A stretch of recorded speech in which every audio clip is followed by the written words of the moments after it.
উর্মির চক্রান্তে দীপা অপমানিত। সোনার ঘৃণা, সূর্যের রাগ, অনুরাগের ছোঁয়া। আজকের পর্ব ১ জুলাই। হ্যালো বন্ধুরা, আমি চন্দনা, আমার চ্যানেলে স্বাগতম। সর্বশেষ সংবাদ আপডেট পেতে দয়া করে চ্যানেলটি সাবস্ক্রাইব করুন এবং বেল আইকনটি টিপুন। উর্মি নিজেকে নির্দোষ প্রমাণ করার জন্য দীপার বিরুদ্ধে ফাঁদ তৈরির নতুন স্কিম রূপ দিয়েছেন। সে তার ঘনিষ্ঠ সহযোগী কুন্তলাকে কাজে নিয়ে প্রমাণ গোপন করতে ও পরিস্থিতি বাঁক দিতে সাহায্য করছে। উর্মির প্রথম স্ট্র্যাটেজি, প্রমাণ লুকিয়ে রাখা, যাতে দীপার বিরুদ্ধে সন্দেহ বাড়ে আর সে সামাজিক ও পারিবারিক সম্মান হারিয়ে ফেলে। কুন্তলা উর্মির ষড়যন্ত্রের নেপথ্য চালিকা শক্তি, দীপার প্রমাণ ভেঙে ফেলার জন্য সে সক্রিয়।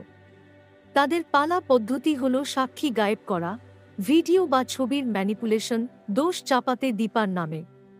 উর্মি নিশ্চিত যে দীপার পরিচ্ছন্ন ভাবমূর্তি নষ্ট হলে তার নিজে নিরাপদ থাকবে।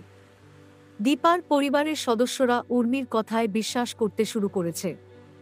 দীপার ওপর আস্থা কমতে শুরু করেছে, এটাই উর্মির কাঙ্ক্ষিত লক্ষ্য। তবে দীপার ব্যক্তিগত গোয়েন্দা মনোভাব কাজ করে, সে সন্দেহজনক প্রমাণ খুঁজে নিতে শুরু করেছে। দীপার লক্ষ্য উর্মি ও কুন্তলার ষড়যন্ত্রের ভিডিও প্রমাণ হাতে নিয়ে নিশ্চিত করা। সে গোপন ক্যামেরা বা এমন কোনো মাধ্যম চালু রেখেছে যা উর্মি ও কুন্তলার কথোপকথন বা কার্যকলাপ রেকর্ড করতে পারে। দীপার পরিকল্পনা সফল। গোপন ভিডিও ফুটেজে দেখা যায় উর্মি ও কুন্তলা ঠিক কিভাবে দীপার বিরুদ্ধে ষড়যন্ত্রে যুক্ত। দৃশ্যগুলি স্পষ্টভাবে বলে দিচ্ছে দীপার অবিচার ও অপমানের চেষ্টা হচ্ছিল। এই মুহূর্তে শ্রোতাদের কাছে মনে হচ্ছে ড্রামার টানা স্পন্দনে অগ্নিস্ফুলিঙ্গ ছড়িয়ে পড়ল।